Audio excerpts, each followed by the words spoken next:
form a more perfect union.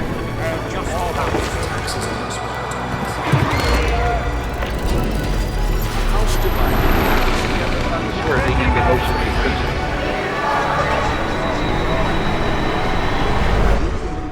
To each other, our lives, our fortune, and our sacred honor.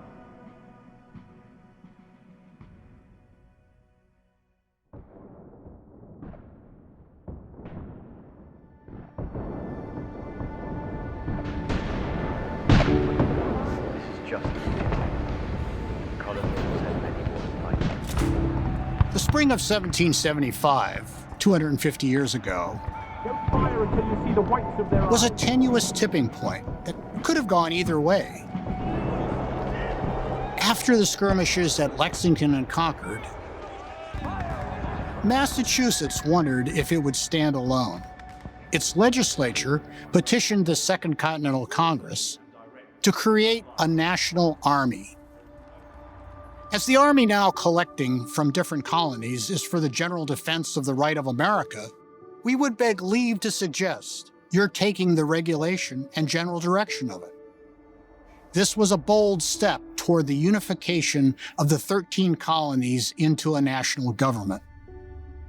While it waited for an answer, Massachusetts appointed French and Indian War veteran Artemus Ward to command the growing assemblage of troops surrounding Boston. His loosely organized command included regiments led by William Prescott from Massachusetts, Israel Putnam from Connecticut, and John Stark from New Hampshire. With little command and control structure, decisions were frequently reached by consensus, or sometimes by force of personality. Such was the case on whether to occupy Bunker Hill on the Charleston Peninsula that pointed like a dagger toward British-occupied Boston. Whoever controlled these heights controlled Boston, but for weeks both sides had left them unoccupied.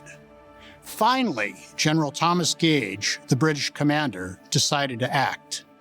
The British plan was to seize the hills at Dorchester to the south, and then launch an assault against Bunker Hill.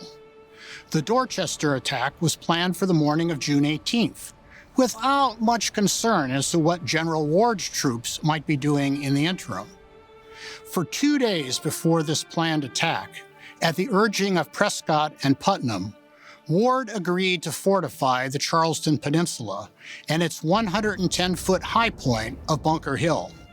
Putnam, who was itching for an all-out fight with the British, pushed for the construction of the main fortifications on a slightly lower knoll closer to Boston that would later be called Breed's Hill. On the rebel side, Ward's soldiers were still less an army than a loose band of partisans, hardy in the cause, as one termed it. Few had uniforms. Most were in everyday work clothes. All carried muskets brought from home. Some of the weapons were older than the men who shouldered them. Almost no one had bayonets. The crude earthworks they dug on Breed's Hill were relatively small, about 130 feet square.